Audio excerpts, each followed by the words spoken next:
കുറെ മുമ്പ് വരച്ചതാ. മെർമൈഡ് ഞാൻ കണ്ടിട്ടുണ്ട്. എവിടെ വെച്ച്? ടൗൺ ഹാളിലെ പെയിന്റിംഗ് എക്സിബിഷന്. ഓഹോ, അപ്പൊ എന്നെ കണ്ടു കാണുമല്ലോ. അത് ശരി. അപ്പൊ അമ്പലത്തിൽ പെണ്ണുകാളിലെന്നും പറഞ്ഞ് നടത്തിയ കുരങ്ങളികൾ മുഴുവൻ കണ്ട് രസിച്ചു അല്ലേ? പിന്നീട് പലപ്പോഴും ഞാൻ ഈ മുഖമൊന്ന് ഓർത്തെടുക്കാൻ നോക്കി.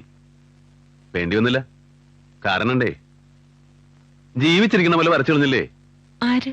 അമ്മു. അല്ലാണ്ടാരാ? പാവാ കൊച്ചുകുട്ടികളുടെ മനസ്സാ. തോന്നണതൊക്കെ വിളിച്ചു പറയും.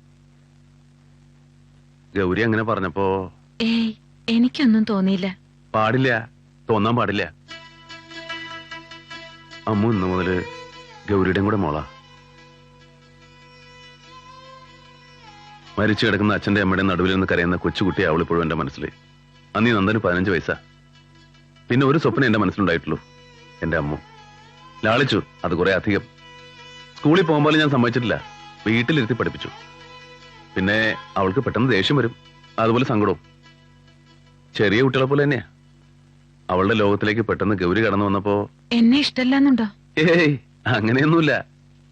ഗൗരി വരാൻ വേണ്ടി കൂടുതൽ ആഗ്രഹിച്ചത് അവളാ. നോക്കിക്കോ, രാവിലെ ഓടി വരും തന്നെ കാണാൻ, എല്ലാം മറന്ന്.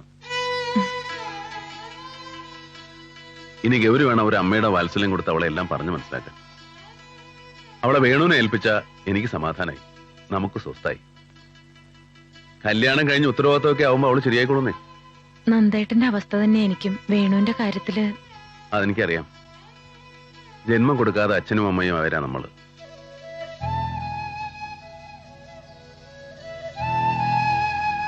എല്ലാം ഒന്ന് തുറന്നു പറയാൻ, ഒരു സമാധാനമാക്കി പറയാൻ താൻ എന്നും എന്നോടൊപ്പം ഉണ്ടായാൽ മതി.